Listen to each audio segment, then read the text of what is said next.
Hello friends, இன்றைக்கி பட்டாணி குருமா தான் பார்க்க போகிறோம். காய்கறி போட்டு பச்சை பட்டாணி இருந்தால் ரொம்ப சூப்பராக இருக்கும். இது வந்து காஞ்ச பட்டாணி தான் ஊற வச்சு வச்சுருக்கேன். இந்த ஒரு கப்பு எடுத்துகிட்டு தண்ணியில் நைட் ஃபுல்லாக ஊற வச்சாச்சு. இப்போ காலையில் நம்ம செய்ய போகிறோம். அது எப்படின்னு பார்த்துருவோம். நல்லா ஊறி இருக்கணும். உங்களுக்கு தண்ணி 4 வருஷம் நல்லா கழுவிட்டே வைங்க. நல்ல தண்ணி தான் வச்சுருக்கேன். இனிமேல் இப்போ நம்ம எல்லாம் ஒன்று ஒன்றா பார்த்துருவோம். இந்த பட்டாணியை குக்கரில் ஒரே ஒரு விசில் மட்டும் வச்சு எடுத்துருவோம். ஏன்னா நமக்கு இது வந்து நம்ம காய்கறியோடு கொஞ்சம் வேகாது. அதனால் ஒரு விசில் மட்டும் வச்சு இறக்கிடுவோம். குக்கரில் தண்ணி ஊற்றி வச்சாச்சு. தேவையான கொஞ்சோண்டு உப்பு, இந்த பட்டாணிக்கு தேவையான உப்பை போட்டு வேக வச்சிடுவோம். இந்த குருமாவுக்கு என்னென்ன தேவைன்னா, ஃபஸ்ட்டு ஒரு கப்பு தேங்காய், சின்ன ஒரே ஒரு பெரிய தேங்காய் எடுத்து வச்சுக்கோங்க. அப்புறம் அதுக்கு அரைக்கிறதுக்கு ஒரு ஸ்பூன், இந்த ஸ்பூனில் ஒரு ஸ்பூன் சோம்பு, கசகசா ஒரு ஸ்பூன். அதுமாரி இதுக்கு கசகசாவும் ரொம்ப டேஸ்ட்டு கொடுக்கும், குளிர்ச்சி வேறு மெயின். இது வந்து நீங்கள் உங்களுக்கு அரைக்கலைன்னா கொஞ்சம் வெந்நீரில் ஊற்றி அரைச்சிடுங்க. எனக்கு வந்து என் மிக்சியில் நான் அப்படியே அரைச்சிட்டு வந்துடுங்க. இந்த கசகசாவையும் அந்த சோம்பையும் உள்ளே போட்டேன், பெருஞ்சீரகத்தையும். அப்புறம் இந்த தேங்காயும் உள்ளே போட்டு நைஸாக அரைச்சிடணும். நல்லா மழு நல்லா நைஸாக அரைச்சிடணும். உங்களுக்கு இதை அரைச்சோனையும் காட்டுறேன். அதுக்குள்ளே அடுத்தது இதுக்கு என்னென்ன தேவைன்னு பார்த்துருவோம். ஒரு பெரிய வெங்காயம் நல்லா பொடிசாக அரிஞ்சிக்கணும். அப்புறம் ஒரே ஒரு தக்காளி இதுக்கு கண் எடுத்துகிட்டு வச்சுருக்கேன். லெமன் வந்து சும்மா ஒரு 2 இது டேஸ்ட்டுக்காக சும்மா 2 சொட்டு ஊற்றுவேன். அதுக்காக கருவேப்பிலை தாளிக்கிறதுக்கு, கேரட்டு, அப்புறம் பீன்ஸு, ஒரு அரை உருளைக்கிழங்குலாம் டேஸ்ட்டு கொடுக்கும் அந்த குருமாவில். உங்களுக்கு என்னென்ன காய்கறி வேணுமோ போட்டுக்கங்க. இஞ்சி பூண்டும் இதே ஒரே ஒரு ஸ்பூன் எடுத்து வச்சுருக்கேன். அரைச்சி இஞ்சி பூண்டு கொத்தமல்லி போட்டு அரைச்சிப்பாங்க. அந்த பச்சை கலரில் இருக்குது. கொத்தமல்லியுடைய காம்புலாம் வேஸ்ட் பண்ணாமல் அரைச்சிடுவேன். இப்போ கொத்தமல்லி லாஸ்ட்டில் நமக்கு எல்லாம் செஞ்சு முடிச்சுட்டு போகிறதுக்காக கொத்தமல்லியும் எடுத்து வச்சுருக்கேன். அவ்வளோதான், வேறு ஒன்றும் இல்லை. இப்போ என்னமோ எல்லாம் அரிஞ்சிட்டு அப்படியே செய்யும்போது ஒன்றுனா பார்ப்போம். பிடிச்சிருந்தா கண்டிப்பாக லைக் பண்ணிவிட்டு பாருங்கள். யாருக்காவது ஒருத்தருக்காவது என்னுடைய சமையல் பிரயோஜனமாக இருக்கும். இப்போ தேங்காய் அரைச்சிடுவோம். நைஸாக அரைக்கணும். ஃபஸ்ட்டு வந்து தண்ணி எதுவுமே ஊற்றலை, அப்படியே பாருங்க, அப்படியே போட்டு தான் அரைக்கிறேன். இதாருங்க, அது தேங்காய் அரை போட்டோன்னா தண்ணி. இப்போ தண்ணி ஊற்றிடப்போம் கொஞ்சோண்டு, நமக்கு அரைக்கிறத்தக்க. அரைச்சாச்சு நல்லா நைஸாக. இந்த மாதிரி இருக்கணும் உங்களுக்கு. இந்த மாதிரி நைஸாக இருக்கணும். அது பார்த்தா எவ்வளோ நைஸாக இருப்பாங்க, இப்படி இருக்கணும்.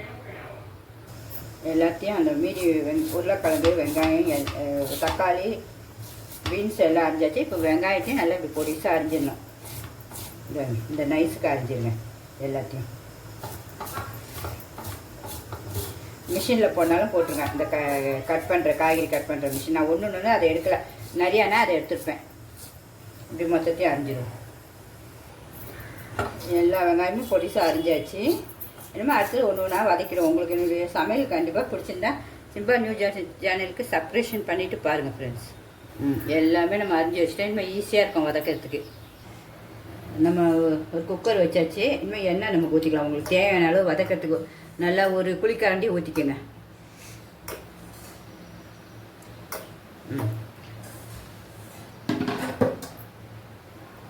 சட்டி காஞ்சோன்னா கடுகு, பட்டை, கிராம்பு எல்லாம் போட்டுங்க. இதுக்கு எல்லாம் போட்டால் தான் வாசனையாக இருக்கும். பிரிஞ்சி இலை கடுகு பொரியணும். நல்லா கடுகு பொரிய ஆரம்பிச்சுட்டு நம்ம இதுக்கு தேவையான உப்பு, மிளகாத்தூள், மஞ்சள்தூள் எல்லாம் எடுத்துக்கணும். தனியாத்தூள் போட மாட்டேன். கடுகு பொரிஞ்சிருச்சு. இனிமேல் வெங்காயத்தையும் தக்காளியும் போட்டுருவோம்னா நல்லா வதங்கணும். ஒரு பாதி வெந்தோன்னு தான் காய்கறி போடணும். நீங்கள் கடாயிலையும் செய்யலாம். இது வந்து ஈஸியாக டக்குன்னு முடிஞ்சிடும். ஒரு விசில் அழகாக முடிஞ்சிடும் சமையல். வேறு ஒன்றும்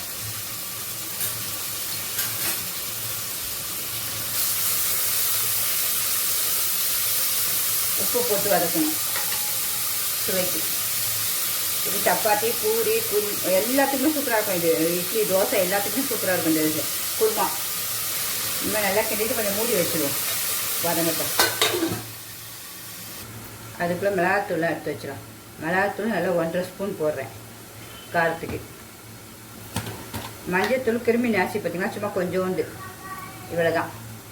நம்ம எல்லாம் இதை வதக்கிட்டு லாஸ்ட்டில் நம்ம தேங்காய் சோம்பு கசகசா போட்டு இதை போடணும். இப்போ பார்க்கலாமா? எவ்வளோ சூப்பராக வதங்க போட்டுச்சு பாருங்கள். இந்த மாதிரி நல்லா வதங்கிடணும். வதங்கிட்டா இந்த மாதிரி இஞ்சி பூண்டையும் போட்டுடணும். எதுவுமே கடை ஐட்டங்களும் ரொம்ப இருக்காது. கரம் மசாலா அந்த மாதிரி எல்லாமே வீட்டில் செய்கிற மசாலா தான். என் சாப்பாடு உடனே நமக்கு ஜீரண சக்தி ஆகிட்டு அடுத்த கரெக்ட் டைமுக்கு பசிக்கும்.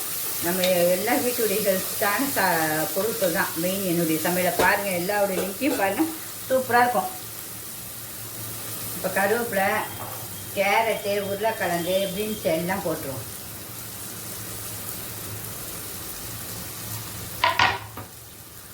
ஒரு கிண்டு கிண்டிடும்.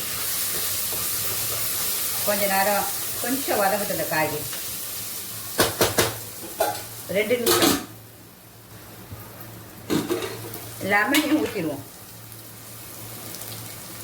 லெமன் 2 சிட்டிக்கு அவ்வளோதான். லெமனு இப்போ தேங்காய் சோம்பையும் போட்டுருவோம். பட்டாணி வச்சுருக்கோம்ல, வேக வச்சுருக்கோம் ஒரே விசில், அதை எடுத்துருவோம். இந்த பாருங்க, வெந்த பட்டாணி சுடுது, எடுக்க முடியல. ஆனால் ரொம்ப வெந்திருக்காது. இப்படி நம்ம அழுத்தினா தான் பெய்யும். இன்னும் பசுமையாக இல்லை. இதில் வேகும் போது நமக்கு வெந்துடும். வேற ஒன்றும், சும்மா அந்த ஒரே லைட்டாக வேகிறதுக்காக தான். பச்சை பட்டாணி நம்ம வேக வைக்க வேண்டியதில்லை, நேரடியாக வச்சிடலாம். இந்த பச்சை பட்டாணி தண்ணியோடய அப்படியே ஊற்றிடுவோம். ஏன்னா நம்ம திருப்பி ஒரே ஒரு விசில் தான் வைக்க போகிறோம். உங்களுக்கு இதை கிண்டிட்டு இப்பயே மனம் அப்படியே தூக்குது. இப்போ நம்ம இந்த கசகசா, பெருஞ்சீரகம் எல்லாம் அரைச்சி வச்சுக்கோல, அதெல்லாம் போட்டுருவோம். அந்த விழுதை போட்டு ஒரு கிண்டுங்க. குருமா எப்படி இருக்கும் இந்த மாதிரி சும்மா அட்டகாசமாக இருக்கும் எல்லாத்துக்கும். இப்போ நமக்கு தேவையான தண்ணியை ஊற்றிட்டு மிளகாத்தூள், மஞ்சத்தூளும் எடுத்து வச்சுக்கலாம், அதையும் போட்டுடணும் இதில். இப்போ தண்ணி நம்ம ஊற்றிடுவோம். நம்ம பொருள் ஒன்றுமே வேஸ்ட் ஆகுது. பாருங்க, மிக்ஸி ஜாரை கழுவி தான் அதை தண்ணி தான் ஊற்ற போகிறேன். ஊற்றிட்டு நல்லா ஒரு கிண்டிடுவோம். கிண்டிட்டு டேஸ்ட் பார்த்துனா இப்போயே கலர் பாருங்கள் எப்படி இருக்குது பாருங்கள். குருமாவுடைய கலர் சும்மா பார்க்க எப்படி இருக்குது பாருங்கள். மூடி ஒரே ஒரு விசில், அவள் தான் ஆஃப் பண்ணிட்டு, மூடி விசில் வந்தோன்னா ஆஃப் பண்ணிவிட்டு சுத்தமாக அந்த விசில் எல்லாம் போன உடனே திறக்கணும். உப்பு பத்தலை எனக்கு, திறந்துட்டு கொத்தமல்லி போட்டு இறக்கிடணும், அவ்வளோதான். கல் உப்பு கூட வறுத்து தான் அரைப்பேன். எல்லாமே பார்த்து தான் செய்வேன் என் சமையல். அவ்வளோதான். இன்னும் குக்கரை மூடிடுவோம். இந்த பாருங்க, ஒரே விசில், அவ்வளோதான். விசில் போனது தான் திறக்கணும். விசில் வரப்போகுது, ஒரு விசில், அவ்வளோதான். ஆஃப் பண்ணிடணும்.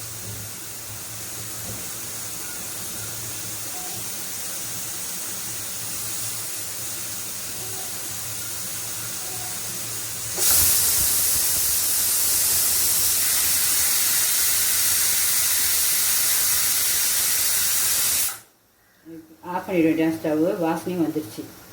நம்மளுடைய குருமா ரெடி ஆகிடுச்சான்னு பார்ப்போமா? சூடாக இருக்குது. விசில் ஃபுல்லாக போனோன்னா பிகினர்ஸ் பிள்ளைங்க எல்லாம் செய்ய பழகுனா சூடாக ஆறினோடனே விசில் போனோன்னே எடுங்க.